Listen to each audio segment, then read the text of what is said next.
Hello friends. Today we will discuss cooling system of IC engine. We know that in case of internal combustion engines, combustion of air and fuel takes place inside the engine cylinder and hot gases are generated. The temperature of gases will around 2500 degree Celsius म्हणजे 2500 डिग्रीपर्यंत गॅसेचं temperature असते बरोबर inside the engine cylinder. This is very high temperature and may results in to burning of the oil film between the moving parts and may result in to seizing of the engine. म्हणजे एवढ्या टेम्परेचरमुळं काय होऊ शकते, oil जी film आहे okay ती काय होऊ शकते, बर्न होऊ शकते आणि इंजिन आपलं काय होऊ शकतं म्हणजे पिस्टन हा सीज होऊ शकतो. So this temperature must be reduced to about 150 to 200 degrees Celsius at which engine will work most efficiently. But too much cooling is also not desirable since it reduces the in thermal efficiency. बरोबर म्हणजे जास्त cooling पण आपल्याला efficient नसणार आहे कारण thermal efficiency आपली काय होणार आहे, रिड्यूस होणार आहे. So the object of cooling system is to keep the engine running at its most efficient operating temperature. बरोबर. It may be also noted that engine is quite inefficient when it is cold. बरोबर म्हणजे जर engine जास्तच cold असेल तर काय होणार आहे, ते इनइफिशियंट वर्क होणार आहे बरोबर.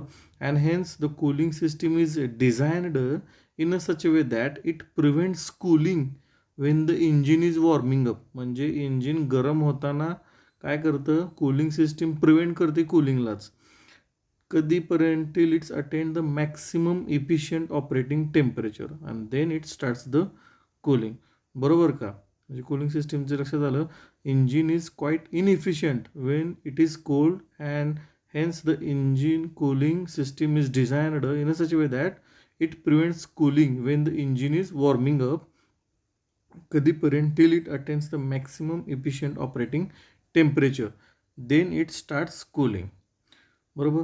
It is also noted that about 20 to 25% of the total heat generated is use for only producing the brake power. म्हणजे युजफुल वर्क आपल्याला किती आहे, maximum 25%. Cooling system is design to remove the 30 to 35% of the total heat.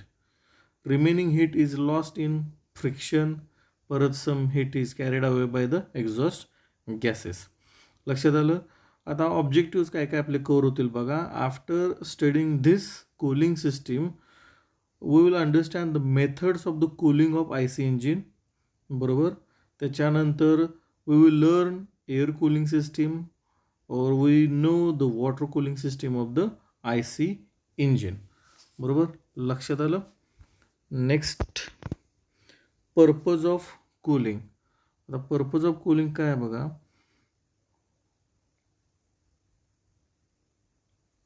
System बरं हे तर काय आलं तर आपल्याला कूलिंग सिस्टीम म्हणजे काय.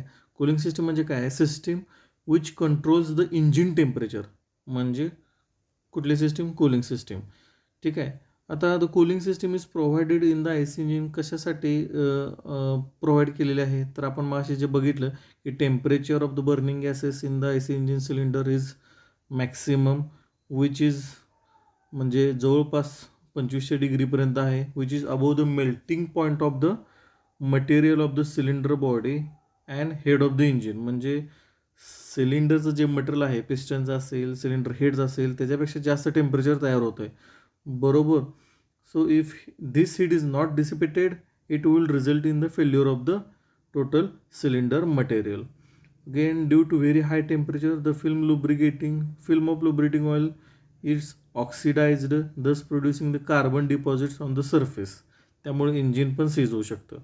परत again due to over large temperature काय होऊ शकतं, large temperature difference may be lead to distortion of the engine components due to the thermal stresses set up. बरोबर. This makes it is necessary for the temperature variation kept at the minimum.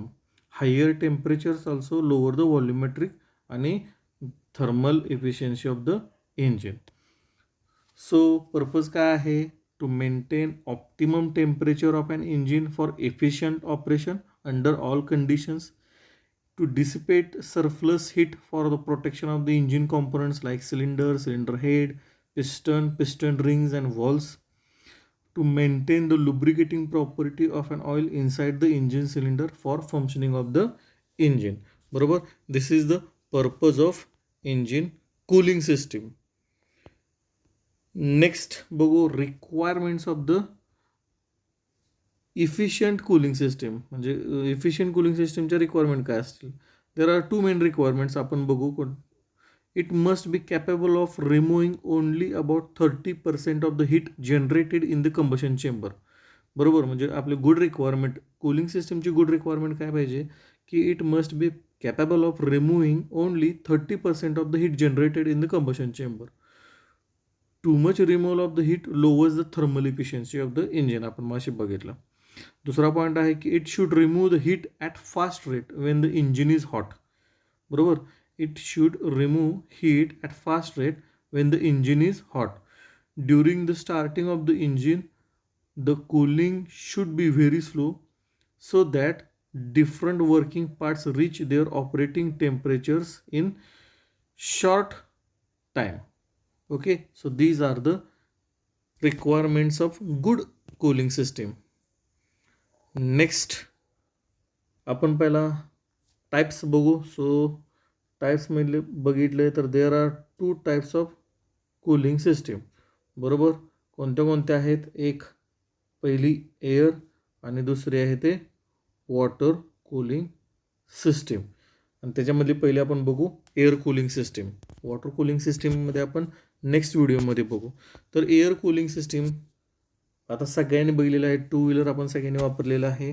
जे इंजिन्सला fins असतात that is म्हणजे तेच आपण काय म्हणू शकतो air cooling system. म्हणजे जे हीट आहे internal heat is directly expose to the atmosphere.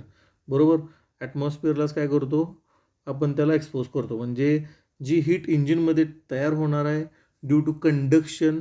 Conduction म्हणजे काय, दोन सॉलिडमधनं हीट कंडक्ट केली जाते. Due to conduction heat is transferred towards the whole body of the engine cylinder. आणि again due to convection. Convection म्हणजे solid medium to आपला air म्हणू. त्याच्यामध्ये due to this convection air is passes to the heat is passes to the surrounding air. बरोबर, cylinder with fins. This is the simple air cooling system. Generally two व्हीलर्समध्ये आपण सगळ्यांनी बघितलेलं आहे. Next, merits and demerits of cooling system. आता आपण त्याचे advantages आणि डिसॲडव्हान्टेज बघू. मेरिटमध्ये आपल्याला बघू की त्याच्यामध्ये काय असणार आहे. नुसतं आता फिन्स आहेत. बरोबर, मग असे आपण डायग्राम बघितले त्यामध्ये फक्त फिन्सच आहेत म्हणल्यावर तिथं रेडिएटर नसणार. कूलिंग म्हणजे जे लिक्विड कूलिंग सिस्टीममध्ये आहे पंप नसणार. Is absent in this air cooling system. परत इन केस ऑफ बरोबर वॉटर कूलिंग सिस्टीम जर असते तर तिथं लिकेजेस आर देअर. बरोबर, म्हणजे ह्या केसला काय असणार एअर कूलिंग सिस्टीमला लिकेज वगैरे काय प्रॉब्लेमच नाही. परत coolant and antifreeze solutions are not required in case of water cooling system.